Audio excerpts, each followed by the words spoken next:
Tuhan yang mengucapkannya. Amin. Demikian jauh pembacaan firman Tuhan. Dan menarik kita melihat bahwa umat itu rutin beribadah.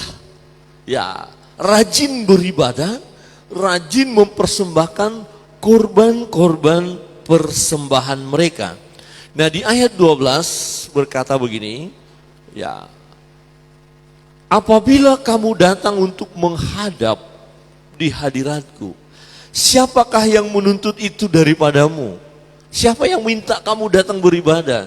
Siapa yang suruh beribadah?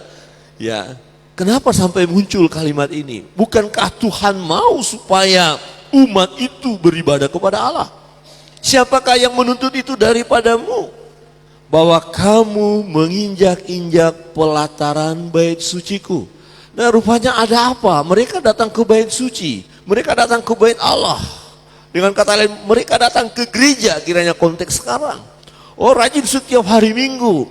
Perayaan-perayaan hari-hari besar Kristiani dilakukan. Rajin datang ke gereja. Tetapi kenapa Tuhan bilang, siapa yang suruh?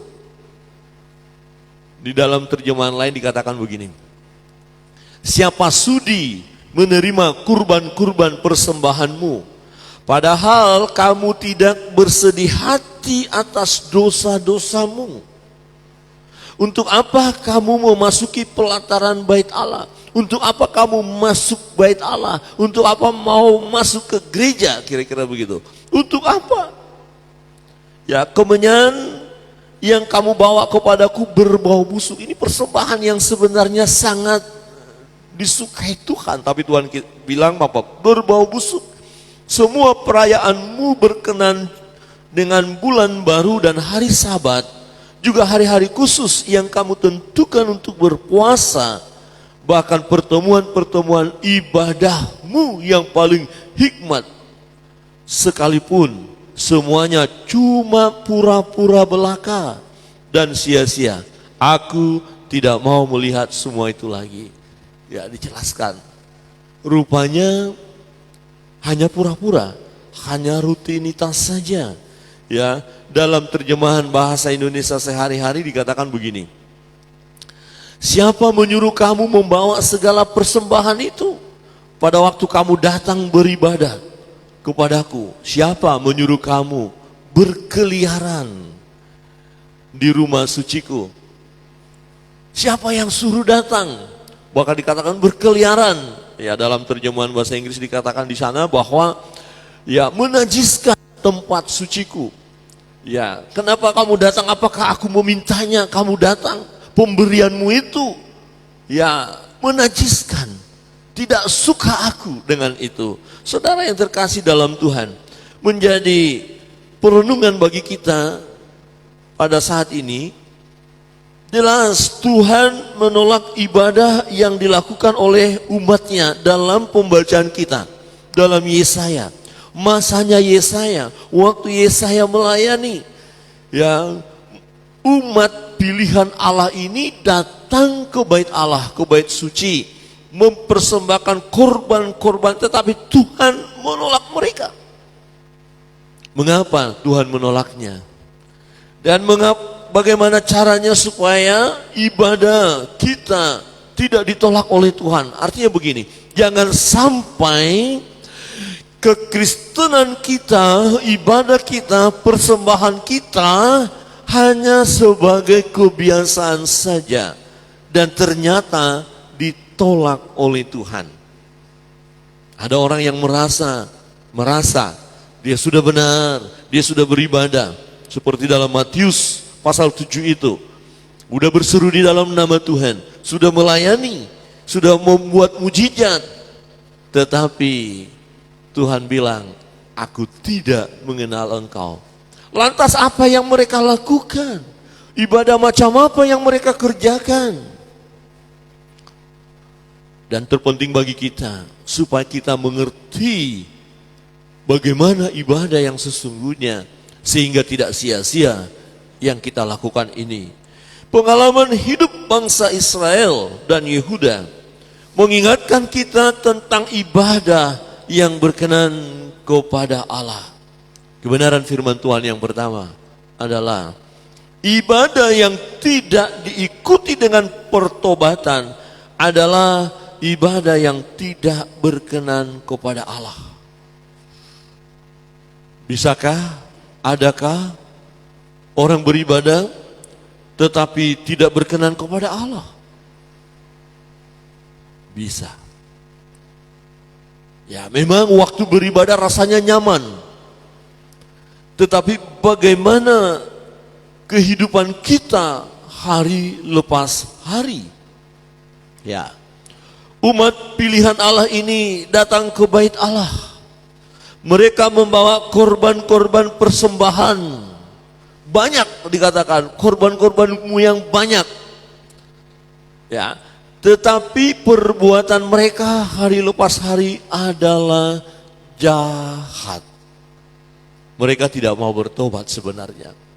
Waktu beribadah kepada Allah, datang ke bait Allah, terlihat seperti orang saleh, orang suci, orang yang layak di hadapan Allah.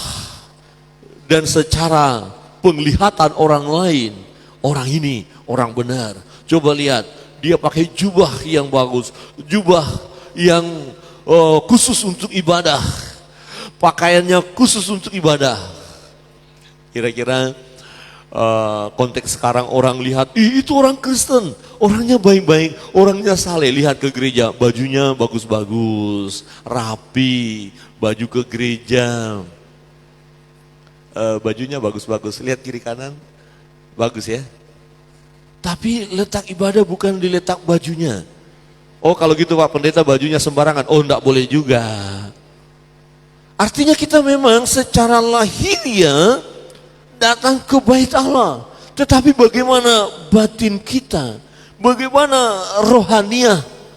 Adakah dalam perjalanan hidup kita ada pembaharuan?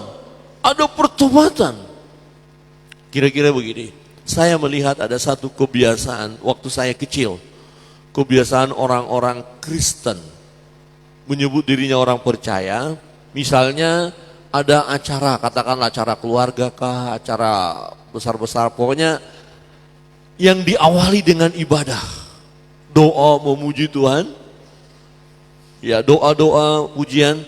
Tetapi setelah ibadah selesai, apa yang keluar?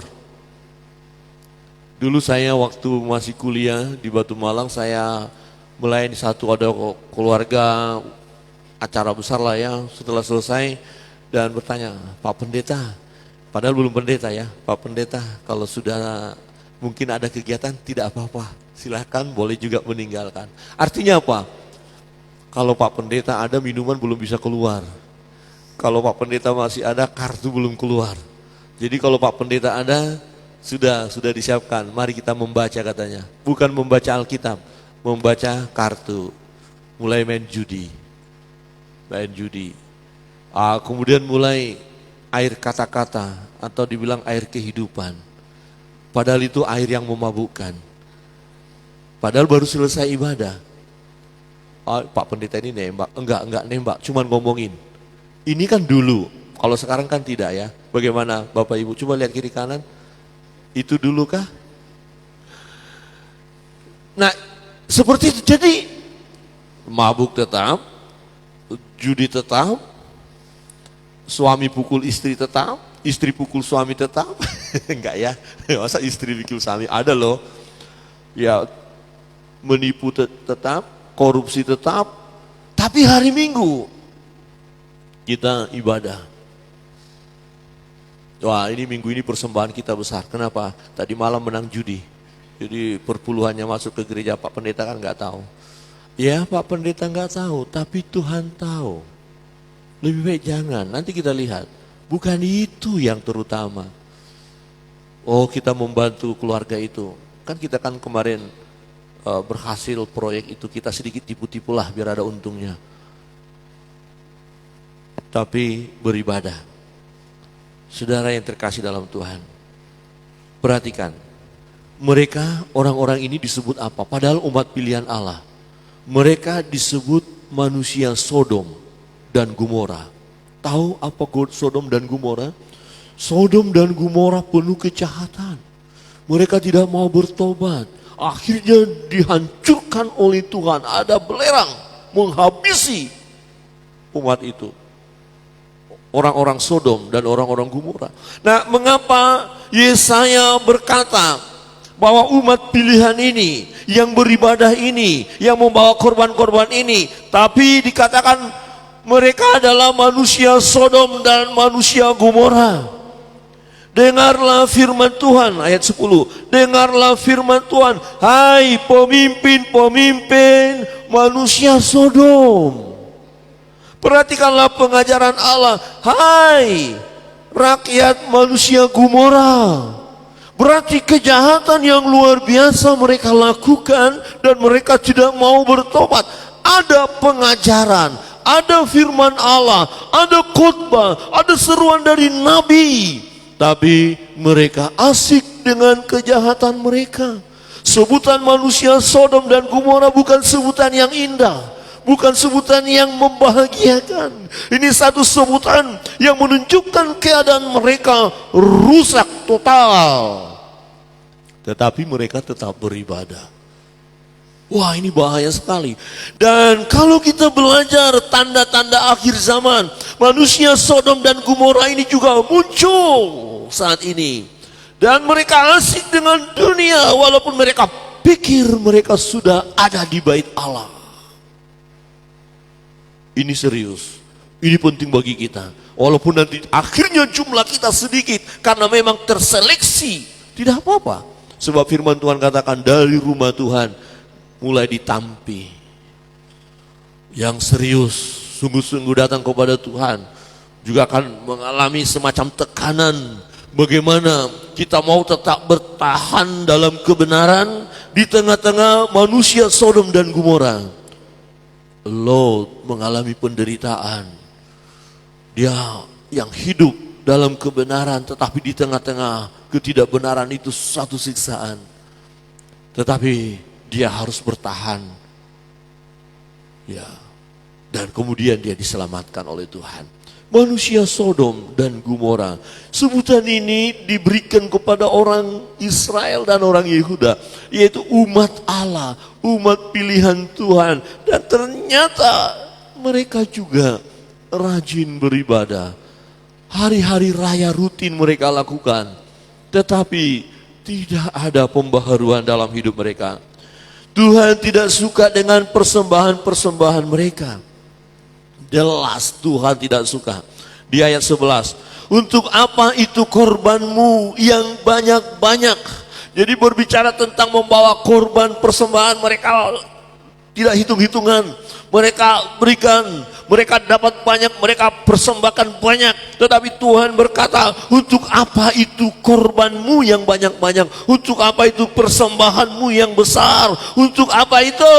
Aku sudah jemu. Jemu itu bosan, muak lihatnya. Untuk apa? Tuhan bilang begitu melalui Nabi Yesaya. Aku sudah jemu akan korban-korban bakaran berupa domba jantan dan akan lemak dari anak lembu gemukan, darah lembu jantan dan domba-domba dan kambing jantan tidak kusukai. Padahal persembahannya itu bagus, lembu yang gemuk, lemak-lemak, dan itu memang Tuhan mau. Tapi persoalan di mana? Persoalannya bukan di jenis korbannya. Jenis korbannya sudah benar, tetapi bagaimana sikap hati mereka, kehidupan mereka. Ini yang Tuhan tidak suka. Akhirnya Tuhan bilang, untuk apa ini korban ini? Memang kita harus memberi yang terbaik bagi Tuhan, tapi bukan hanya pemberian itu persoalan. Ada banyak orang berpikir, oh pokoknya saya sudah memberi. Bukan itu yang utama, bukan itu yang Tuhan lihat.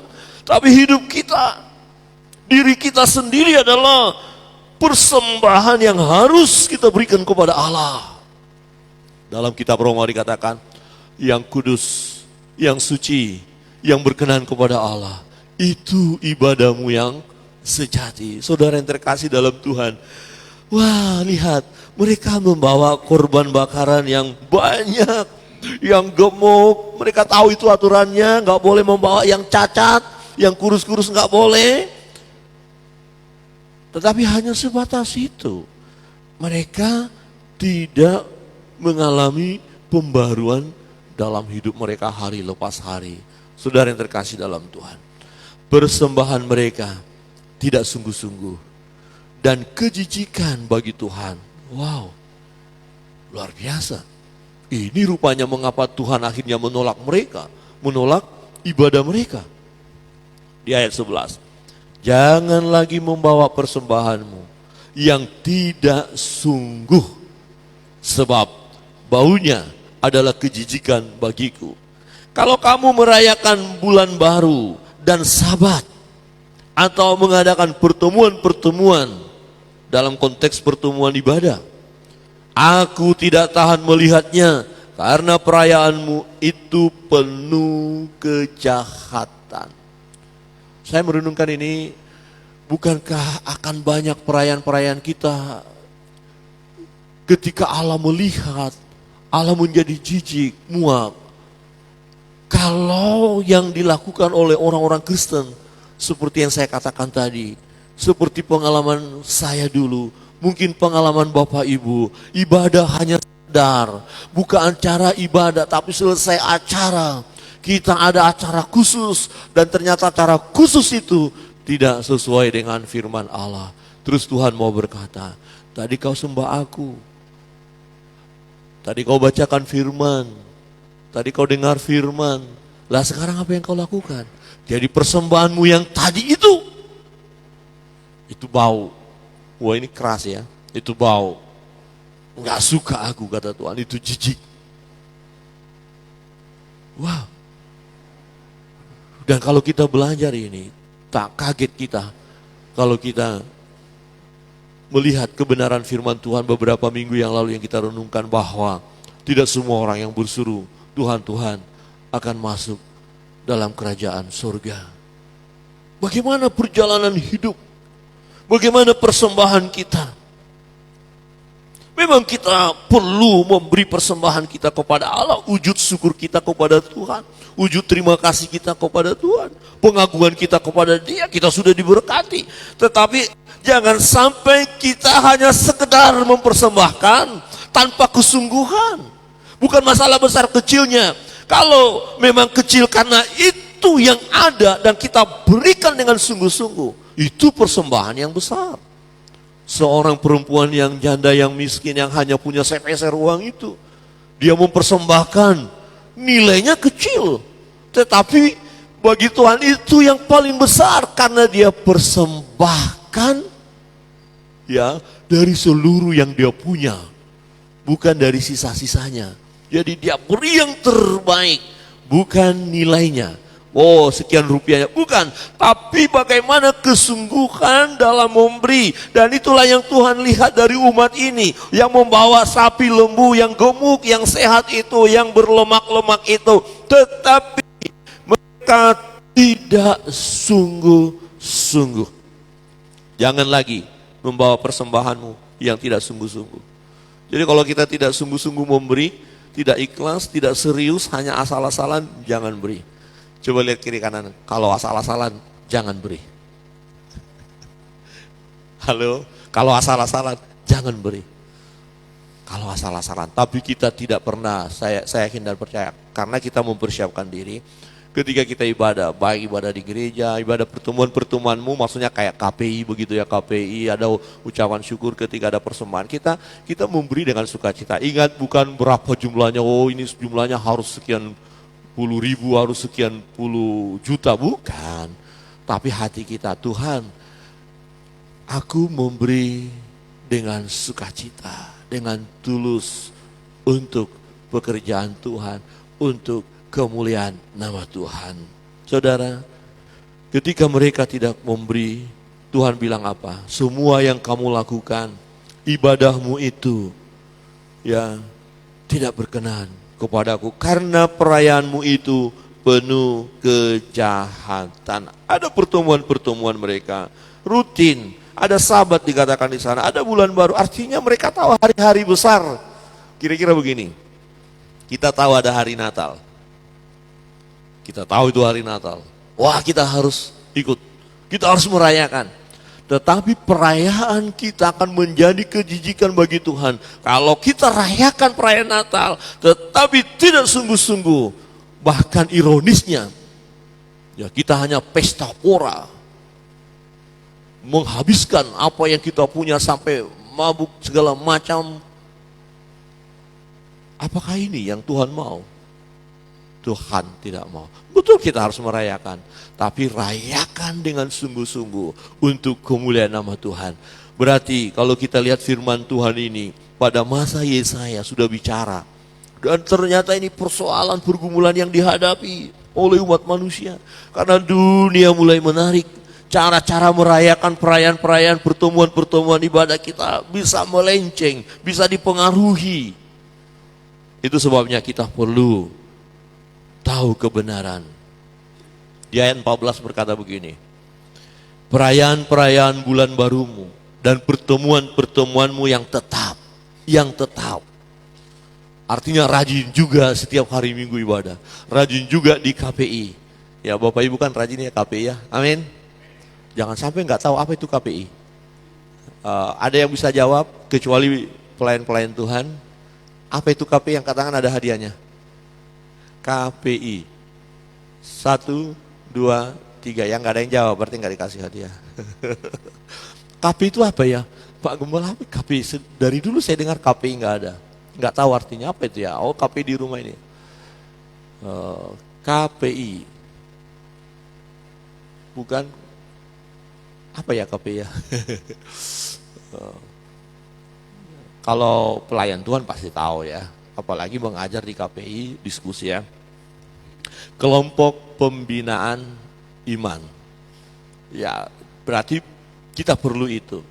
Tapi sangat ironisnya adalah kita rajin di KPI, tapi iman kita nggak bertumbuh. Jadi apa yang dibina? Iman kita harus bertumbuh, amin. Ada amin tidak? Kok terlalu tegang ya? Amin. Bertumbuh. Nah ketika ada pengaruh-pengaruh dari luar, wah kita nggak mudah goncang. Ya ada perayaan-perayaan bulan baru, artinya memang ada ini hari raya untuk umat Tuhan ya. Hari-hari raya, misalnya nanti kita akan merayakan Jumat Agung, Paskah, hari kenaikan Tuhan, ya kemudian Natal dan sebagainya. Jangan hanya kita rayakan, tapi tidak berkenan kepada Allah, itu bahaya. Artinya ada sesuatu yang salah yang kita lakukan dalam perayaan itu. Nah, pertemuan-pertemuanmu yang tetap. Setiap kali kita ada persekutuan, ada ibadah, ada kelompok, misalnya keluarga, ada ikatan-ikatan keluarga, bikin ibadah, buat ibadah yang benar. Ya, misalnya ada arisan-arisan keluarga, arisan kan ibadah dulu, ibadah yang benar misalnya. Pertemuan-pertemuan itu. Jadi pertemuan-pertemuan kita lakukan ibadah yang benar, itu menyukakan hati Tuhan. Tapi umat ini tidak melakukan dengan benar. Itu sebabnya Yesaya menegur mereka. Ya, aku benci melihatnya. Ya, Tuhan menegur melalui Nabi Yesaya. Aku benci melihatnya. Semuanya itu menjadi beban bagiku. Aku telah payah menanggungnya. Aduh, kok nggak berubah ya, kira-kira begitu. Ya, siapa di antara kita yang pernah punya beban berat? Coba lihat kiri kanan, lihat wajahnya, kayaknya semua beban berat ya. Saking, aduh, hanya bisa begini, aduh. Misalnya orang tua punya beban kepada anak supaya, misalnya lo ya, tidak ada di sini kan? Tidak ada di sini ya. Di sini semua baik-baik sekali. Dulu katakan kita dulu kita, nggak usah kita, saya lah dulu. Ya Bapak Ibu nanti kan nggak ada saya dulu bandel gitu loh, dibilangin tidak mau. Ya saya wah luar biasa, pokoknya nggak mau tahu dengan nasihat orang tua. Nah maka orang tua saya begini aja, bebannya untuk anak. Aduh, sampai kapan ini anak bertobat? Jadi beban. Nah kalau kita ya ibadah tetapi tidak mengalami pertobatan, ya Tuhan, aduh ibadah, kau sih rajin nak, rajin. Tapi kok gak berubah? Nah, aku telah payah menanggungnya. Apabila kamu menadahkan tanganmu untuk berdoa, aku akan memalingkan mukaku. Artinya apa? Kita udah belajar ini. Tuhan memalingkan mukanya, gak mau lihat. Gak sudi Tuhan melihat kita. Gak sudi Tuhan menjawab doa kita. Ya, bukan tangan Tuhan kurang panjang menolong kita, bukan telinganya kurang tajam mendengar doa-doa kita, tetapi firman Tuhan katakan yang menjadi penghalang adalah dosa. Ini harus diselesaikan. Ya, dan Yesaya pasal 1 ini berbicara hal itu. Ya, kalian gak mau bertobat. Doa-doa, oke, kau lakukan doa itu, tapi Tuhan bilang, aku memalingkan mukaku. Aku gak perlu lihat kamu, aku gak memberkati kamu, aku gak jawab doamu, kira-kira gitu. Bahkan sekalipun kamu berkali-kali berdoa, terus berdoa, aku tidak akan mendengarkannya, sebab tanganmu penuh dengan darah. Yang artinya perbuatanmu jahat, kau terus hidup di dalam dosa. Maka Tuhan tidak menjawab doa. Saudara yang terkasih dalam Tuhan, umat ini adalah umat pilihan Allah. Mereka rutin beribadah. Mereka persembahkan juga persembahan-persembahan yang bagus ya, dari segi jenis. Tetapi Tuhan tolak. Karena ternyata apa? Hidup mereka tidak mengalami pertobatan. Hidup mereka dalam kejahatan. Tangan mereka menumpahkan darah. Kejahatan yang mereka lakukan. Dan inilah yang Tuhan tegur mereka. Ya, ibadahmu sia-sia, percuma. Jangan pikir kalau engkau beribadah, maka engkau akan layak di hadapan Tuhan. Sementara engkau tidak mengalami pembaharuan dalam hidup. Ternyata bisa terjadi. Orang-orang mengatakan dirinya sebagai orang yang mengikut Kristus atau orang Kristen. Dan dia rajin beribadah, pertemuan-pertemuan ibadah dia lakukan. Persembahan juga dia lakukan, kurban-kurban juga dia lakukan. Tetapi perjalanan hidup hari lepas hari, asik dengan dosa, asik dengan kejahatan. Maka Tuhan tidak terima persembahan itu. Maka ibadah kita menjadi ibadah yang sia-sia, percuma, karena Tuhan tidak berkenan. Kebenaran yang kedua, Bapak Ibu Saudara terkasih dalam Tuhan, ini yang Allah kehendaki. Allah menghendaki pertobatan dan perubahan hidup. Ya, dan ini yang harus terus terjadi dalam hidup kita. Kita tidak langsung otomatis sempurna tanpa dosa, tidak. Kedagingan kita masih ada. Tetapi Rasul Paulus katakan kepada orang-orang yang udah percaya kepada Tuhan, matikan keinginan daging, matikan. Jadi ada perjuangan kita untuk melawan kedagingan itu. Ya. Tetapi kita tidak perlu meragukan bahwa kita sudah dibenarkan oleh Tuhan ketika kita percaya Yesus. Tidak perlu ragu, memang kita sudah orang benar. Dan kita buktikan dari perjalanan hidup kita. Ketika kita digoda oleh keinginan daging, hawa nafsu, oleh kuasa kegelapan, kita berjuang menolaknya. Dan terjadilah pembaharuan dari hari ke sehari. Di ayat 16 berkata begini, basuhlah, bersihkanlah dirimu, jauhkanlah perbuatan-perbuatanmu yang jahat dari depan mataku. Berhentilah berbuat jahat. Oh, sekarang banyak sekali orang berbuat jahat. Ya, berita-berita yang gak benar bersebaran di mana-mana. Ya, apalagi tinggal 4 hari. Wah, ini gencar-gencarnya menyalahkan si ini, menyalahkan, memfitnah. Wah, kejahatan merajalela. Jangan sampai kita anak-anak Tuhan masuk di dalamnya. Dan kita mulai ikut juga menjadi provokator. Wah, ngeri kali. Coba lihat kiri kanan dan katakan ngeri kali. Halo, ngeri kali. Kita nggak punya hak Apalagi sampai mengatakan hal-hal yang sangat negatif kepada orang, ya nggak usah lah begitu. Terus tahu-tahu akhirnya itu kata orang lah, kata orang. Kita edarkan, jangan. Bukan berarti kita berhenti untuk membahas politik, boleh. Kita sebagai berbangsa dan bernegara, politik itu bagus. Justru di situ anak-anak Tuhan harus masuk, tegakkan kebenaran, beritahukan kebenaran. Ya, jangan sampai terpancing bahkan kata-kata hujatan kepada orang lain. Aduh, janganlah. Siapa sih kita sehingga kita terlalu berani marah kepada orang? Siapa? Kalaupun orang itu salah, kan Tuhan punya wewenang untuk itu. Bahkan Tuhan bilang kalau orang bersalah sama kita saja, kita nggak berhak untuk membalas dendam. Pembalasan adalah hak Allah. Amin. Yang penting memang kita harus berdoa. Perlu berdoa Bapak Ibu.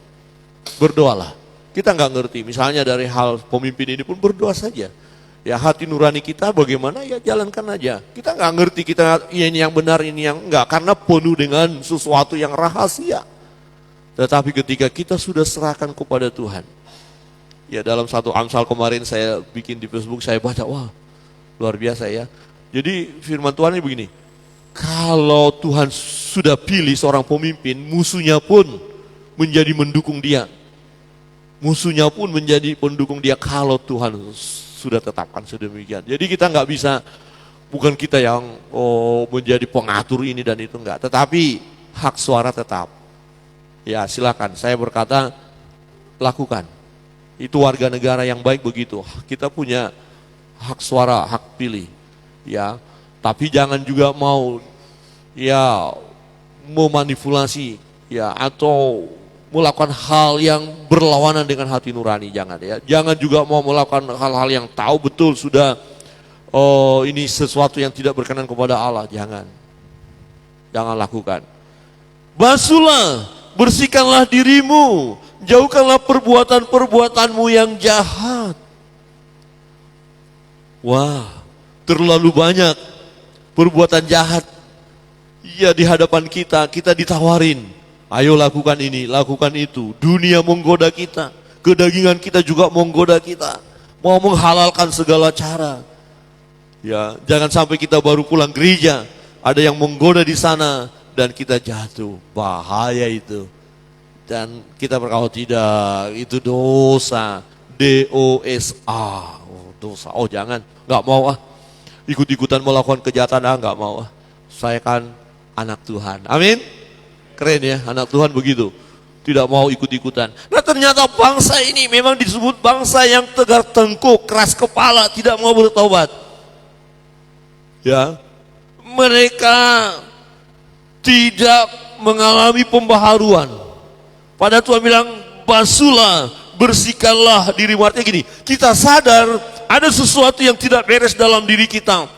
Basuhlah, bersihkanlah seperti orang yang sedang keadaan kotor berlumpur. Kemudian ada air, ambil air, tumpahkanlah air itu ke tubuh kita. Maka kotoran itu akan turun, akan meninggalkan kita. Jadi kita basuh, bersihkan, jauhkan perbuatan-perbuatan yang jahat. Dan ternyata perbuatan jahat kita banyak sekali.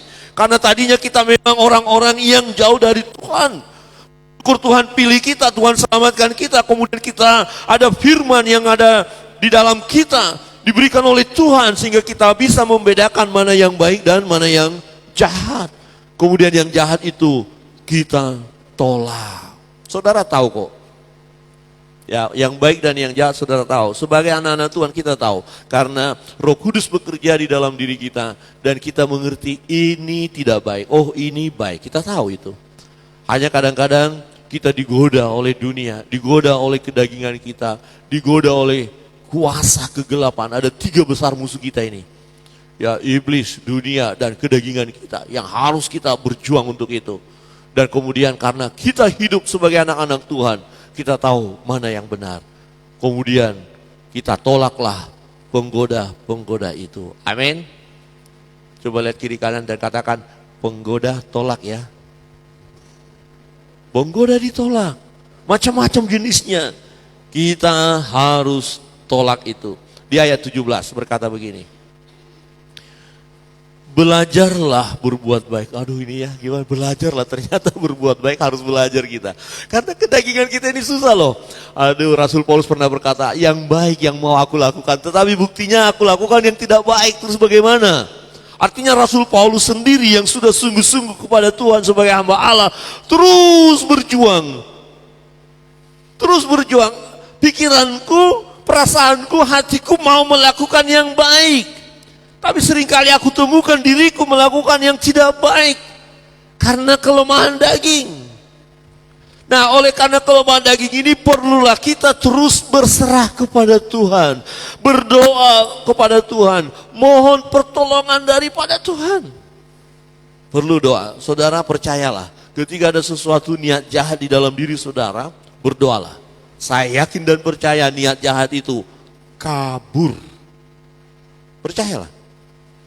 Ada sesuatu yang jahat menggoda, misalnya orang menyakiti hati kita, kemudian secara manusia kita udah mau balas ini, sudah mau ambil HP, mau kirim sesuatu yang siap, tantang sudah. Tetapi sebelum tulis berdoa dulu. Kira-kira saudara apa lo mau berani ya, menghina ya? Terus berdoa, saudara sebelum tulis itu berdoa, Tuhan saya mau menulis ini Tuhan. Saya jamin saudara tidak akan menulis. Saudara ya udahlah, nggak apa-apa Tuhan, ampunilah dia. Menang kita, amin. Amin. Saya jamin kalau dibalas itu belum berdoa dia. Nanti saya lihat kalau ada status yang begitu, ada jemaat yang buat status dia marah, saya akan panggil, saya akan tanya, halo sudah berdoa belum? Masih aduh Pak Pendeta, belum, langsung dihapus. Alhamdulillah dihapus. Amin. Saya pernah membaca dan saya japri, oh ya Pak Pendeta maaf tadi terlalu emosi saya, terus dihapus, puji Tuhan. Karena nggak baik itu. Bahkan bukan jemaat, pernah hamba Tuhan. Ya, saya kenal dan saya japri, jangan gitu dong. Nggak bagus dibaca orang. Oh ya, makasih Pak. Dihapus. Puji Tuhan. Belajar berbuat baik. Ternyata berbuat baik harus belajar ya. Suami-suami kepada istri berbuat baik belajar. Amin, suami-suami. Amin. Ibu-ibu belajar berbuat baik kepada suami, amin. Amin. Pemuda-pemudi kepada orang tua belajar berbuat baik, amin.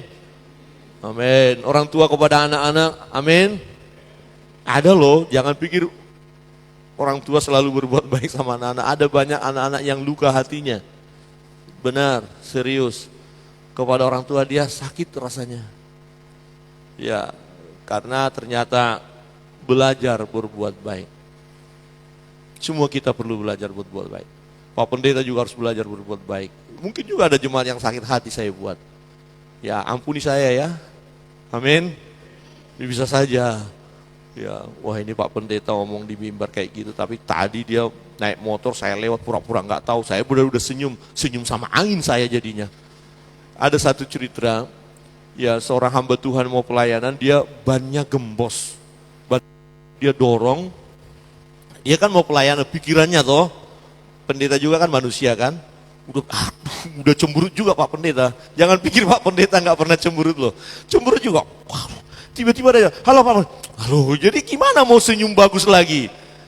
Ada jemaat, halo Pak Pendeta, waduh, halo gitu ya, udah nggak jelas wajah. Kemudian jemaat bilang, aduh Pak Pendetanya kok wajahnya kayak gitu, sakit hati.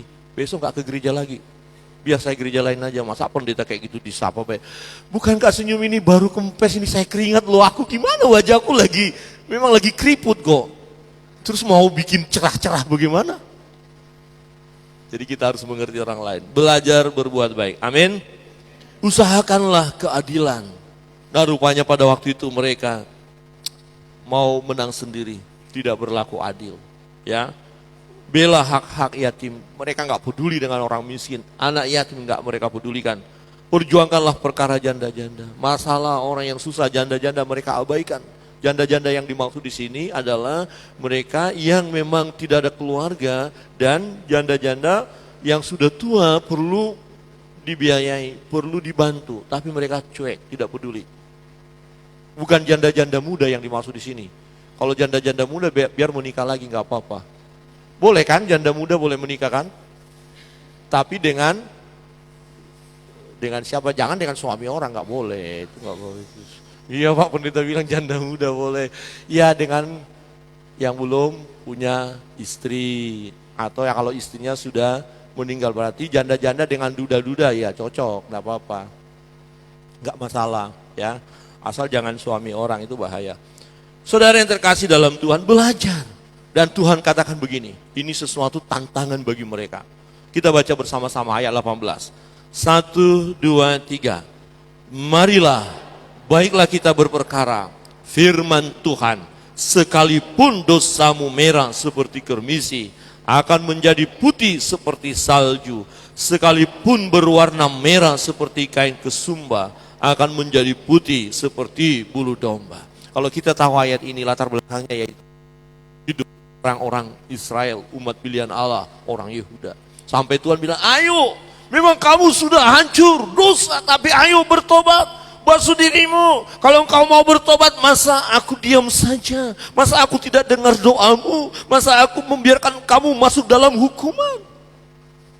Jadi yang Tuhan kehendaki adalah pertobatan, bukan persembahan tadi, bukan ibadah yang semu itu.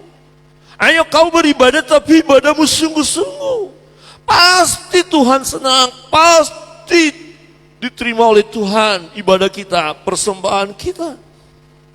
Tuhan tidak membiarkan. Maka dikatakan di ayat 19, jika kamu menurut dan mau mendengar, maka kamu akan makan hasil baik dari negeri itu. Kau dengar firman Allah, kau lakukan firman Allah, kau akan diberkati. Usahamu, pekerjaanmu, ladangmu, keturunanmu, semua akan diberkati.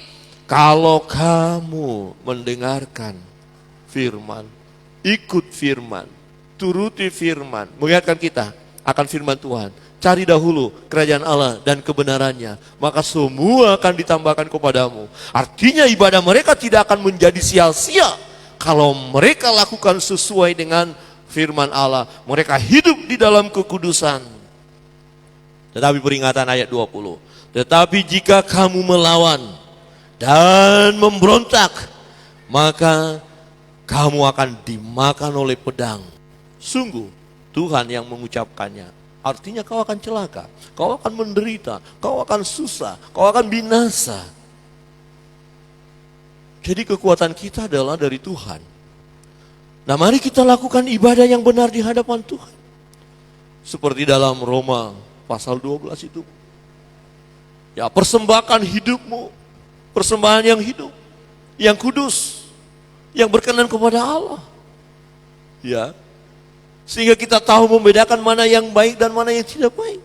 Dan persembahan yang benar ini adalah persembahan yang berkenan kepada Allah. Saudara yang terkasih dalam Tuhan. Dalam pelayanan Yesaya, umat itu melakukan ibadah. Ibadah rutin, hari-hari raya, datang ke bait Allah, mempersembahkan korban. Tetapi Tuhan tidak menghendaki. Siapa yang suruh kau beribadah? Kata Tuhan. Ini menjadi peringatan bagi kita. Tetapi kita anak-anak Tuhan, mari kita tingkatkan ibadah kita. Mari kita terus beribadah kepada Allah dan kita lakukan dengan baik dan benar. Jangan sampai kita rutin beribadah tetapi tidak ada pertobatan dalam hidup kita. Harus dibarengi dengan pertobatan. Amin. Tidak langsung sempurna hidup kita, enggak. Tapi percayalah, perubahan akan terjadi dalam hidup kita dari hari ke hari. Ini namanya progres kesucian. Hari lepas hari kita disucikan hidup kita.